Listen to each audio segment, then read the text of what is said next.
여러분 안녕하십니까? 재미있는 한자 이야기의 이재석입니다. 동물과 인간을 구분할 수 있게 해주는 것 중에 하나가 목소리라고 합니다. 즉 목소리는 인간만이 가지는 매우 중요한 기능인데요. 침팬지만 보더라도 성대가 작고 구강 구조가 인간과 달라서 모음인 아, 에, 이, 오우를 발음할 수 없다고 합니다. 목소리를 이른바 최고의 악기로 비유하곤 하는데요. 오늘은 제 목소리로 연주해드리는 재미있는 한자 이야기 들어보시는 건 어떨까요? 재미있는 한자 이야기 지금 시작합니다.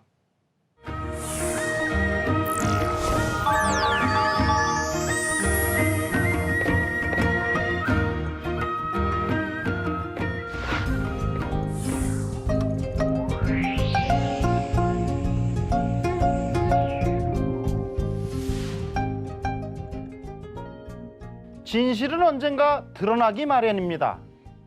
다만 언제 드러나느냐 하는 때가 문제이죠. 아닌 걸 맞다라고 하고 맞는 걸 아니다라고 말하는 어리석은 사람이 되어서는 안 되겠습니다. 오늘의 한자는 사슴이 말이 되어버린 기막힌 이야기, 지로귀마 함께 하겠습니다.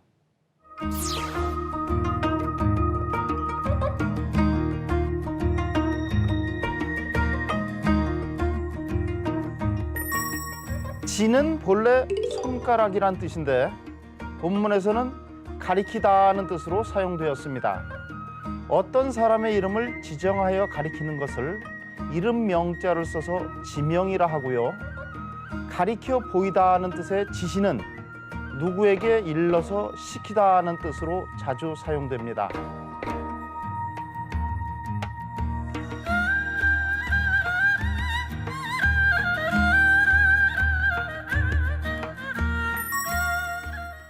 록은 사슴을 말하는데요. 각골문이나 금문을 보면 록자는 사슴의 가늘고 긴 다리와 뿔의 형태를 그린 상형자인데요.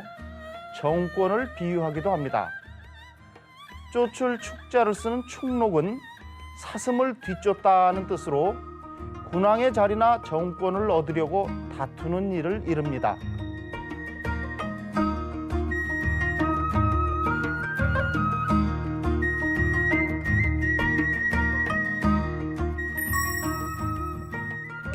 위는 기본적으로는 무엇을 하다, 만들다, 위하다는 뜻인데 본문에서는 뭐뭐라고 하다는 뜻으로 사용되었습니다.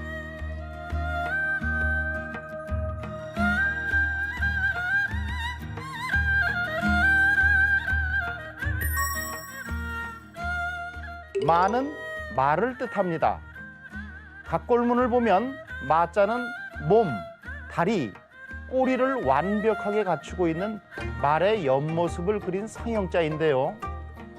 말 달리기 시합을 다툴 경자를 써서 경마라고 하고 마차 모는 사람을 산에 부자를 써서 마부라고 합니다. 그래서 지록위마는 사슴을 가리켜 말이라고 한다는 뜻으로 윗사람을 농락하고 권세를 함부로 부리는 것을 말하며 사실을 왜곡하여 옳고 그름을 뒤바꾸는 것을 비유적으로 이르는 말입니다.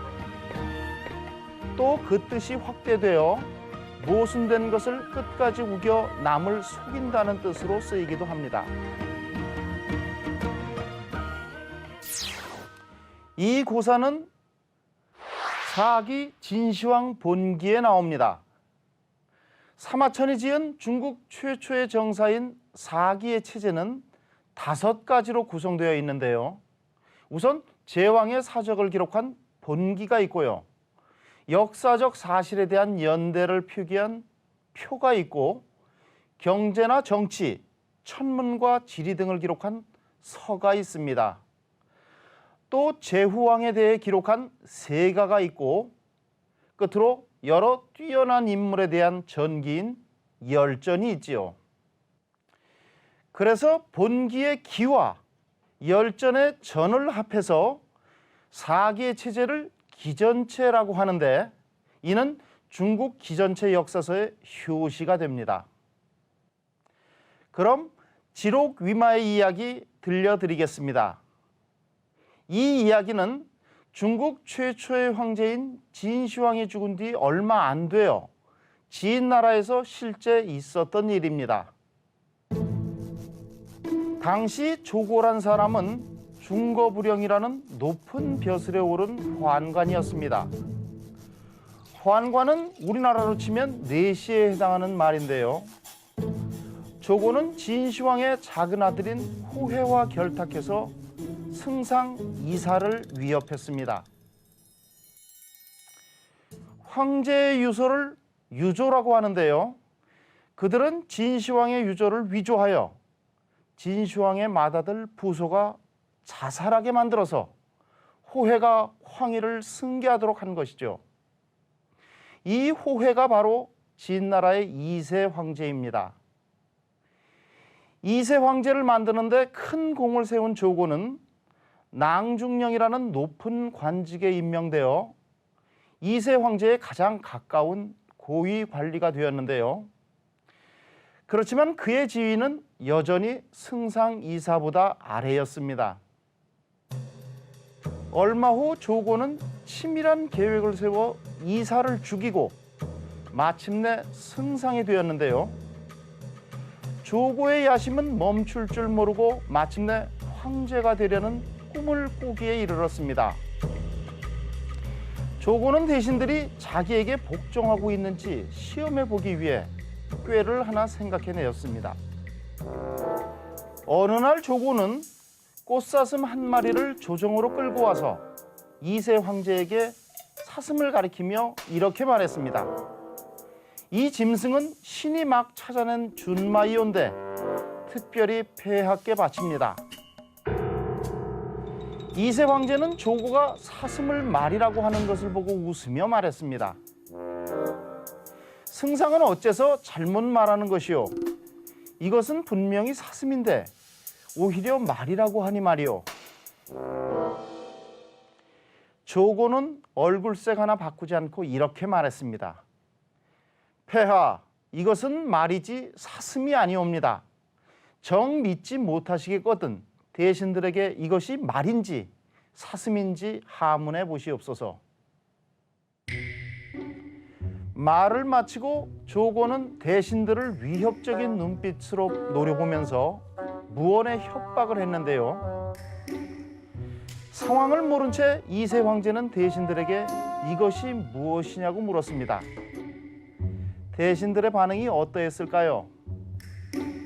입을 꼭 다물고 있는 사람도 있었고 조고에게 잘 보이기 위해 말이라고 대답한 사람도 있었으며 거짓말을 하기 싫어 사슴이라고 말한 사람도 있었습니다.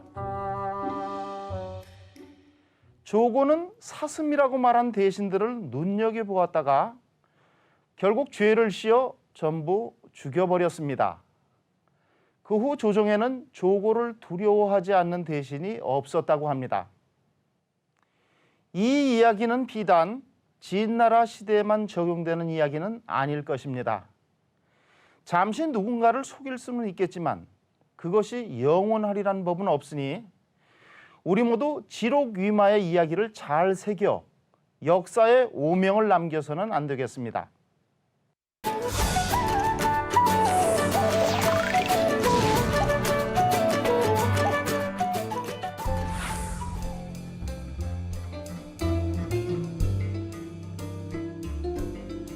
하늘의 밝은 섭리를 따라 자신을 반성하면서 살 수 있는 지혜를 배우는 명심보감. 오늘은 어떤 말씀으로 우리의 가슴속을 가득 채울지 신명심보감 문을 열겠습니다. 종과 득과요 종두 득드니 천망이 회회하여 소위 불루니라. 오이씨를 심으면 오이를 얻고 콩을 심으면 콩을 얻는다. 하늘의 그물은 넓고 넓어서 성기지만 새지 않는다. 이 장 앞부분에 종과 득과 종두득두는 원래 불교에서 나온 말인데요. 인과응보 관계를 비유하며 A를 심으면 A를 수확함을 가리킵니다.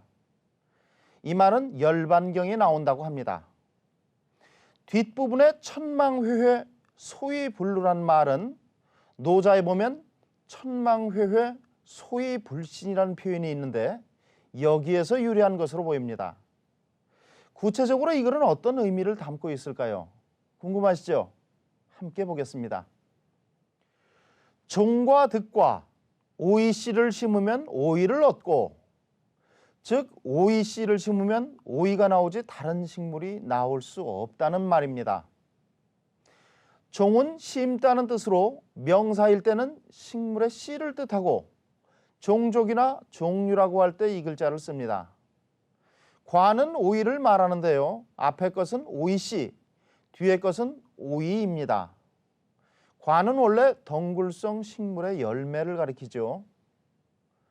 득은 얻다는 뜻으로 본문에서는 수확하다는 뜻입니다. 종두 득두, 콩을 심으면 콩을 얻는다. 우리 속담에 콩 심은 데 콩 나고 팥 심은 데 팥 난다. 또 오이 덩굴에 오이 열리고 가지나무에 가지 열린다. 배나무에 배 열리지 감 안 열린다와 같은 의미입니다. 두는 콩을 말하는데요. 고대에는 콩을 숙이라고 썼습니다. 콩과 보리를 구분 못하는 사람을 쑥맥이라고 하는데 사실 이는 콩숙 보리맥의 숙맥을 잘못 표현한 것이죠. 그래서 안 입을 자 분별할 변자를 써서 숙맥불변이라고 하면 콩인지 보리인지를 구별하지 못한다는 뜻으로 사리 분별을 못하는 모자라고 어리석은 사람을 이릅니다. 이와 관련해서 숙맥이 상팔자라는 속담이 있는데요. 모르는 것이 속편하다는 뜻입니다. 천망회회, 하늘의 그물은 넓고 넓어서, 즉 하늘의 도는 큰 그물과 같아서 모든 것을 덮어 씌운다는 의미입니다. 천망은 하늘 천자 그물 망자 글자 그대로 하늘 그물, 하늘이 인간 세상에 펴놓은 그물이라는 말인데요. 시비곡직을 가리는 하늘의 도를 그물에 비유한 것입니다. 악한 사람을 잡기 위해 이 천망을 쳐놓았다고 하는데요. 그물코가 크고 성기지만 절대로 악한 사람을 놓치는 일이 없다고 합니다. 회는 넓다는 뜻이니 회회는 넓고 큰 모양을 형용한 말입니다. 이처럼 형용사를 중첩해서 사용하는 것은 대개 묘사의 효과를 강하게 하기 위한 것이죠. 소위불루, 성기지만 세지 않는다. 소는 성기다는 뜻입니다. 반이어는 빽빽할 밀자인데요. 소는 사이가 뜬 것을 의미하는데 그래서 사이가 멀어진 것을 소원이라 하고 대수롭지 않게 여기는 것을 소홀이라고 하죠. 이는 접속사로서 역접을 나타냅니다. 루는 세다는 뜻입니다. 루는 원래 구리로 만든 물시계를 말하는데요. 그러다가 물이 틈으로 스며들거나 떨어지다는 것을 뜻하게 되었습니다. 그래서 물이 새는 것을 누수라 하고 전기가 새어 흐르는 것을 누전이라고 하죠. 또 비밀이 새어나가는 것을 동이어 설 또는 설을 써서 누설 또는 누설이라고 표기합니다. 결국 천망회회 소위불루는 악행을 저지른 사람은 하늘의 징벌을 피할 수 없다는 말이 되겠습니다. 그럼 이번 글 정리해 보겠습니다. 종과 득과요, 종두 득두니 천망이 회회하여 소위불루니라.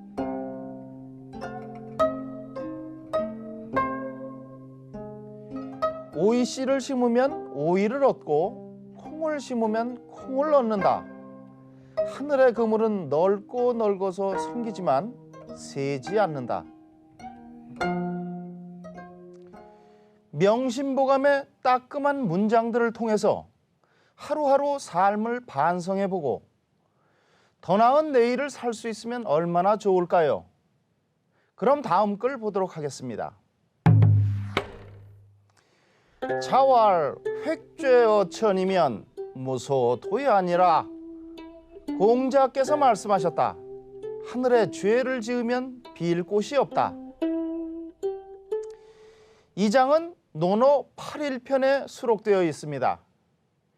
그럼 이 글은 어떻게 풀이할 수 있을지 함께 보시지요. 자왈, 공자께서 말씀하셨다. 획죄어천, 하늘에 죄를 지으면. 획은 얻다, 획득하다는 뜻입니다. 획득은 동의어 얻을 득자를 씁니다. 죄는 글자 그대로 죄인데요. 획죄라는 말은 죄를 짓다는 뜻이 됩니다. 어는 전치사로서 처소나 대상을 나타내며 못못에게로 번역합니다. 여기서 천은 눈으로 보는 자연의 하늘이 아니라 인격적인 하늘로서 우주 만물의 주재자를 말합니다. 무소도야, 빌 곳이 없다.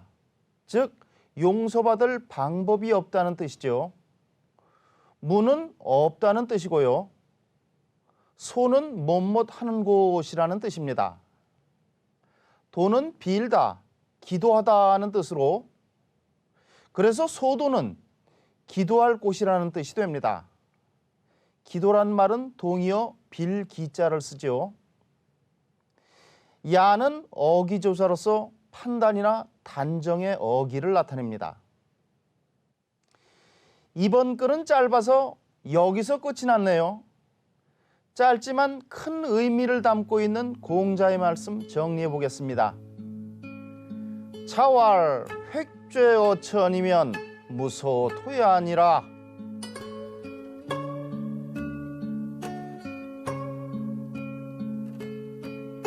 공자께서 말씀하셨다. 하늘에 죄를 지으면 빌 곳이 없다. 자, 지금까지 우리의 마음을 밝혀주는 보배로운 글들을 접해봤는데요. 명심보감에 있는 내용들을 하나하나 잘 실천한다면 우리 사회가 훨씬 더 밝아지지 않을까 하는 생각이 드네요. 오늘 신명심보감은 여기까지입니다.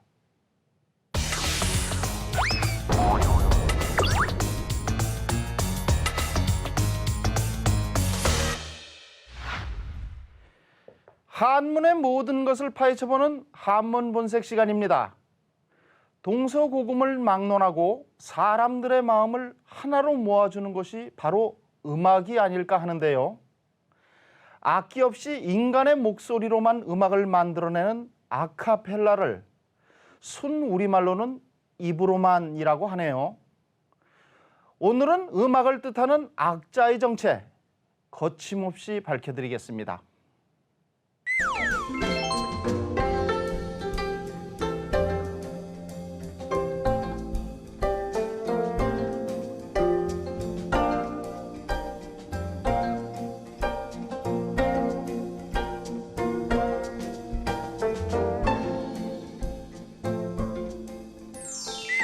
이 악자는 우리가 알고 있는 거문고나 가야금과 깊은 관련이 있습니다.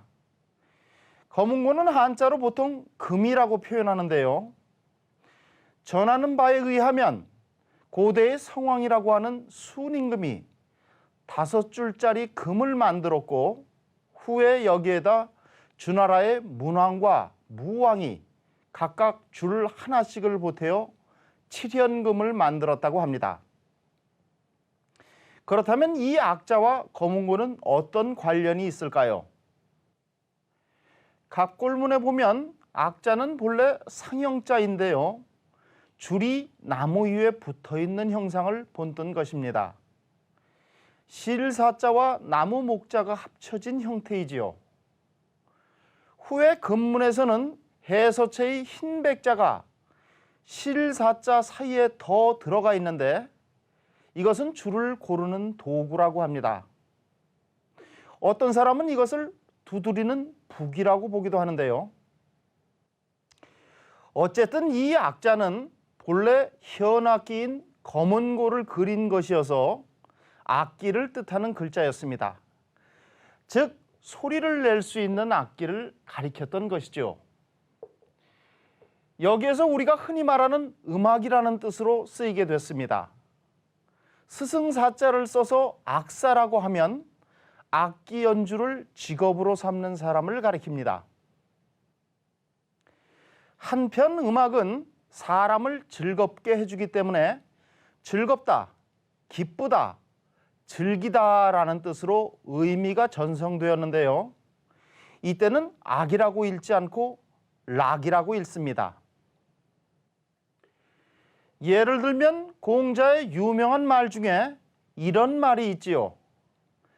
지지자 불여 호지자, 호지자 불여 낙지자. 즉 어떤 것을 아는 것은 그것을 좋아하는 것만 못하고 그것을 좋아하는 것은 그것을 즐기는 것만 못하다는 뜻이죠. 이 문장에서 락이 바로 즐기다는 뜻으로 사용된 것입니다. 악자에는 또 다른 의미 있는데요. 바로 요라고 읽는 것입니다. 이때는 좋아하다는 뜻이 됩니다. 예를 들면 요산요수라는 말이 있는데요. 산을 좋아하고 물을 좋아한다는 뜻으로 원래는 논어옹야편에 나오는 지자요수 인자요산이라는 말에서 나온 성어지요. 뜻은 지혜로운 사람은 물을 좋아하고 어진 사람은 산을 좋아한다인데요. 이때는 반드시 요라고 읽어야 합니다.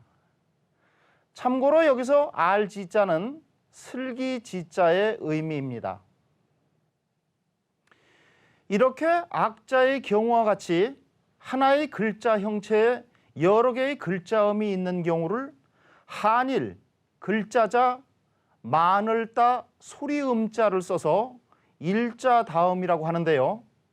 또 그러한 글자를 다음자라고도 부릅니다. 이러한 예는 적지 않습니다. 오늘은 악자의 여러 용법을 살펴봤는데요.